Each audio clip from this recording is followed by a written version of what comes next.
Welcome to kitchen spark. இன்றைக்கி நம்ம சேனலில் என்ன பார்க்க போகிறோன்னு கேட்டிங்கன்னா, இன்ஸ்டன்ட் தோசை ரெசிபி தாங்க பார்க்க போகிறோம். அது எப்படி செய்யலான்னு பார்க்கலாம். அதுக்கு முன்னாடி இன்னும் நீங்கள் நம்ம சேனலை சப்ஸ்கிரைப் பண்ணலைன்னா சப்ஸ்கிரைப் பண்ணிக்கோங்க. பக்கத்தில் இருக்கிற பெல் பட்டனை கிளிக் பண்ணி ஆளுங்கிற ஆப்ஷனை கொடுத்துருங்க. அப்போ தான் நம்ம போடுற வீடியோ உங்களுக்கு உடனுக்குடனே நோட்டிஃபிகேஷனில் வருங்க. அந்த வரிசையில் நாம் இன்றைக்கி இன்ஸ்டன்ட் தோசை ரெசிபி தாங்க பார்க்க போகிறோம். என்னடா இன்ஸ்டன்ட் தோசை ரெசிபின்னு பார்க்குறீங்களா? நீங்கள் மாவே அரைச்சி வைக்க அவசியம் இல்லைங்க. டக்குன்னு நம்ம தோசை சுட்டுக்கலாம். மெயினாக இந்த தோசைக்கு உங்களுக்கு சைடிஷே அவசியம் இல்லைங்க. அப்படியே சாப்பிட போகிறோம். ரொம்பவே டேஸ்ட்டாக இருக்கும், பார்க்குறதுக்கும் கலர்ஃபுல்லாக இருக்கும். ஸோ குழந்தைங்க நல்லா விரும்பி சாப்பிடுவாங்க. அதை எப்படி செய்யலான்னு பார்க்கலாங்க. வாங்க வீடியோக்குள்ளே போகலாம்.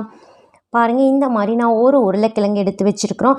இதை ஃபஸ்ட்டு நம்ம 4ஆக கட் பண்ணி வேக வச்சு எடுத்துக்கலாங்க. பொடியாக கட் பண்ண வேண்டாம், 4ஆக கட் பண்ணிங்கன்னா போதும். ஏன்னு கேட்டிங்கன்னா, நம்ம இதை வேக வச்சு துருவி எடுத்துக்க போகிறோம். ஸோ அதனால் இந்த மாதிரி நம்ம 4ஆக கட் பண்ணிக்கலாங்க. பாருங்கள், 4 பீஸாக கட் பண்ணிட்டோம். இப்போ இதை தோலை நம்ம ரிமூவ் பண்ணி எடுத்துக்கலாங்க. உருளைக்கிழங்கு இருக்கிற தோலை பாருங்கள், இந்த மாதிரி எல்லா தோலையும் எடுத்துட்டோம். இப்போ இதையே நம்ம கேரட் துருவரில் துருவி எடுத்துக்கலாங்க. பாருங்கள், இந்த மாதிரி நான் கேரட் துருவர் எடுத்துக்கிறேன். இதில் துருவி எடுத்துக்கலாம்.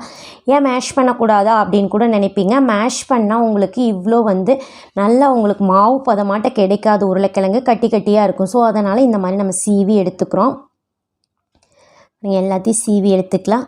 கொஞ்சம் சூடாக இருக்குதுங்க. ஸோ அதனால் என்னால் சீவ முடியல. பாருங்கள், இந்த மாதிரி ஃபுல்லாக சீவி எடுத்துக்கலாம்.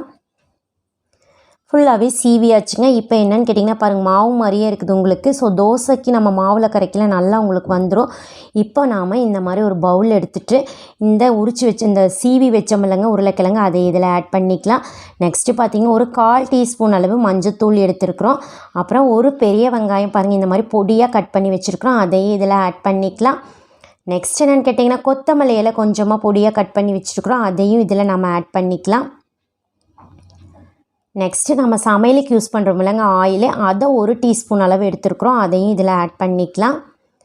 அப்புறம் பார்த்திங்கன்னா, காரத்துக்காக மிளகாத்தூள் ஆட் பண்ணுறதுக்கு பதிலாக இன்றைக்கி பார்த்திங்கன்னா பாருங்கள், மிளகாவை இந்த மாதிரி அரைச்சிருக்கிறோம். ஸோ இதை எடுத்துக்கலாம். நாம் இதையும் பார்த்திங்கன்னா எல்லாம் போட்டு மிக்ஸ் பண்ணி விட்டுருலாங்க. அவ்வளோதான். இதை நல்லா மிக்ஸ் பண்ணிக்கலாம். நல்லா வெங்காயம் இது காரம் எல்லாம் நல்லா மிக்ஸ் ஆகணும். இப்போ இதுக்கு தேவையான அளவு நம்ம உப்பும் ஆட் பண்ணிக்கலாங்க. பாருங்கள், இதை கொஞ்சம் மிக்ஸ் பண்ணிவிட்டு உப்பும் ஆட் பண்ணிக்கலாம். உப்பும் ஆட் பண்ணியாச்சுங்க. நல்லா உப்பு எல்லாம் நல்லா மிக்ஸ் ஆகிற அளவுக்கு நல்லா கலந்து விட்டுறலாங்க. பாருங்கள், இப்போ நம்மளுக்கு இந்த மிக்ஸ் ரெடி ஆயிடுச்சு.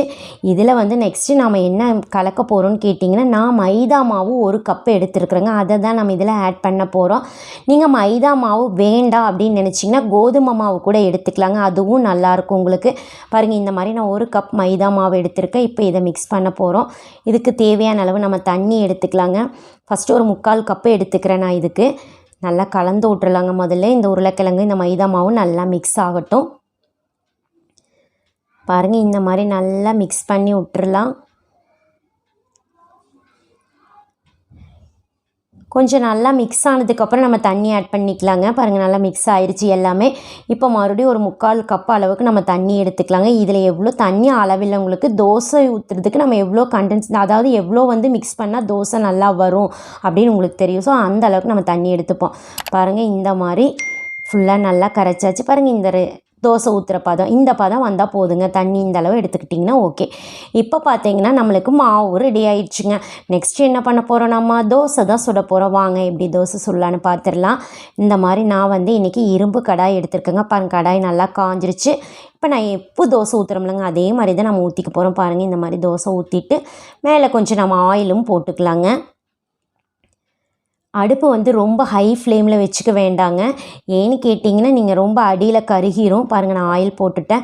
ஸோ கருகாமல் இருக்கணும்னா மீடியம் ஃப்ளேமில் வச்சுக்கணும். ஸோ மீடியம் ஃப்ளேமில் வச்சுட்டு தோசை பாருங்கள் நல்லா வெந்துருச்சு உங்களுக்கு. திருப்பி விட்டுக்கலாம். இந்த மாதிரி 4 பக்கம் எடுத்து விட்டுட்டு நீங்கள் திருப்பி விட்டுக்கலாம்.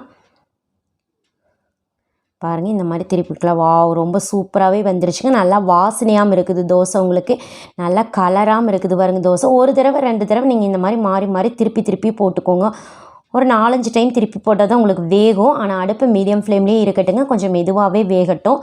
பாருங்கள், இதை பார்த்தாவே சாப்பிட்ணுன்னு தோணும். அப்படியே சாப்பிட்லாங்க. ரொம்ப சூப்பராக சுவையாக இருக்குங்க. ஸோ நீங்கள் வந்து ரொம்ப சும்மா சாப்பிட மாட்டாங்க அப்படின்னு நினச்சிங்கன்னா தேங்காய் சட்னி இதுக்கு ரொம்பவே நல்லா இருக்குங்க. பாருங்கள், நம்ம தோசை சுட்டாச்சு. இப்போ எடுத்துக்கலாம்.